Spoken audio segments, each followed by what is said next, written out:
Alhamdulillahi Rabbil Alameen. Wassalatu wassalamu ala Rasulillah. Assalamu alaikum wa rahmatullahi wa barakatuh. Welcome, brothers and sisters, to this video of answers to the questions from video number 1 on preparing our homes for the month of Ramadan. And in video number 1, we talked about how to prepare the home for Ramadan by creating an atmosphere of faith. And as part of creating an atmosphere of faith, we need to understand well what our roles are in the family.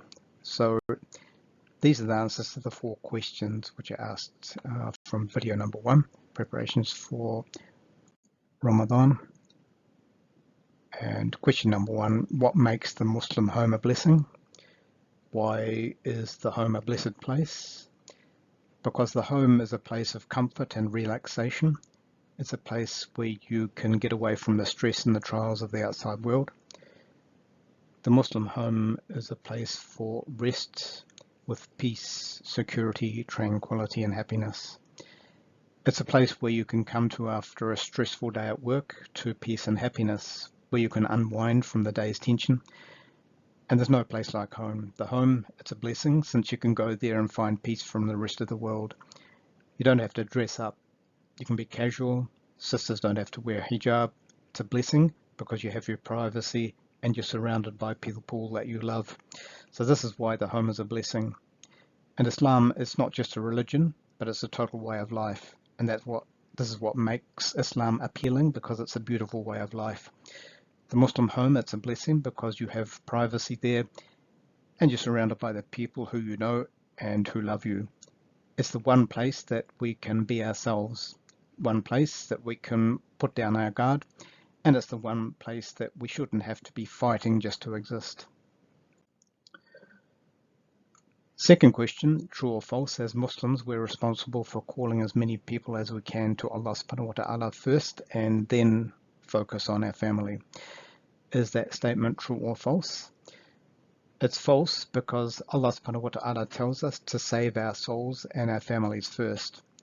And as Muslims, we're not obligated to go out and invite people to Allah subhanahu wa ta'ala. Is it something that Allah ta'ala commands us to do? We all have to go out and invite other people to Allah? No. In fact, this is part of the problem today. You've got Muslims thinking that they're obligated to invite others to Islam, but they don't have good knowledge. And they go out there and they harass innocent strangers in the street who are perfectly happy before you came along. And as a result, they're turning people away from Islam, making Islam look bad, making the people think that we're a bunch of extremists and all of that. But you're only responsible for saving your soul and your family. True da'wah is not from what you say anyway. If you focus on your family and yourself, then you'll be giving the true da'wah to the rest of the people, because true da'wah is from your behavior, your actions, your personality, the example that you set before others. It's not the things that you say to people. You focus on raising respectable children. This is great da'wah. And the people will want to know, what is it about you? Why is it that your children are so well behaved? Everybody will want to have kids like yours, and they will learn it's because of the lifestyle that your children are living. That's what makes them stand out above others. The next question, if a woman is single but has children, there's no head of the household. Is that statement true or false? It's false. Why? Because Prophet Muhammad ﷺ taught us that each and every one of us is a guardian over something, and we're all held accountable for those under our care. Every family has a head. If you're not married and you have children, you're the head of the household. So if you're a single woman and you have children and no husband, you're the guardian of your kids. If you're married and have a husband, he's the guardian. But what if you're a single woman, and your father takes care of you and he provides for you and your children?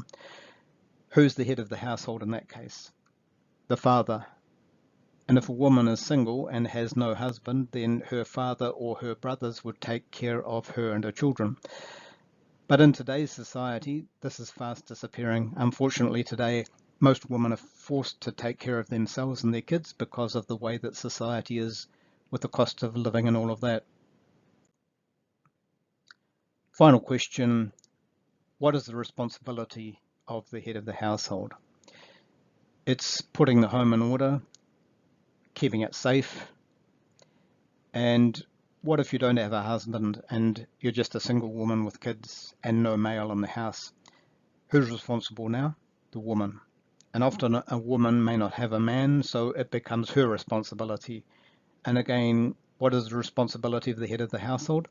Is to keep the home in order, to keep the home safe, to provide, protect, and maintain. That's the job of the head of the house. It's their responsibility to provide, protect, and to maintain.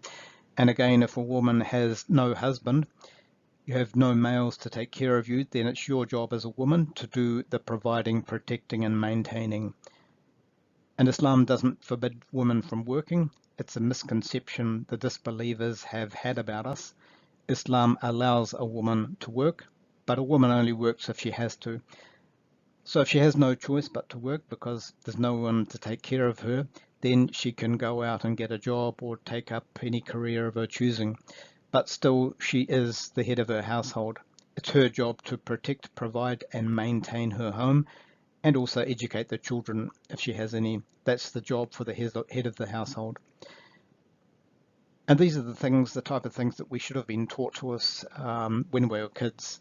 When we were young, our parents should have taught us what is the role of the head of the household, what the role of the husband is, what the role of the wife is, so that when you grow up, you'll be able to make the right choices when it comes to finding a husband or wife, a partner in life. Unfortunately, today's society is so messed up over constantly changing roles, they don't know what the role of anything is anymore. But in the way of life of Islam, Allah subhanahu wa ta'ala defines what everyone's role is in this life. The woman, the man, and the children. Our roles have been clearly and concisely defined for us by Allah subhanahu wa ta'ala, and this is what makes Islam so appealing to non-Muslims today. Okay, so that was a wrap-up of the answers to those 4 questions taken to the first video, and we'll next go on to video number 2, still dealing with a few more things that we can do to prepare our homes for the holy month of Ramadan. سبحانك اللهم وبحمدك أشهد أن لا إله إلا أنت أستغفرك وأتوب إليك.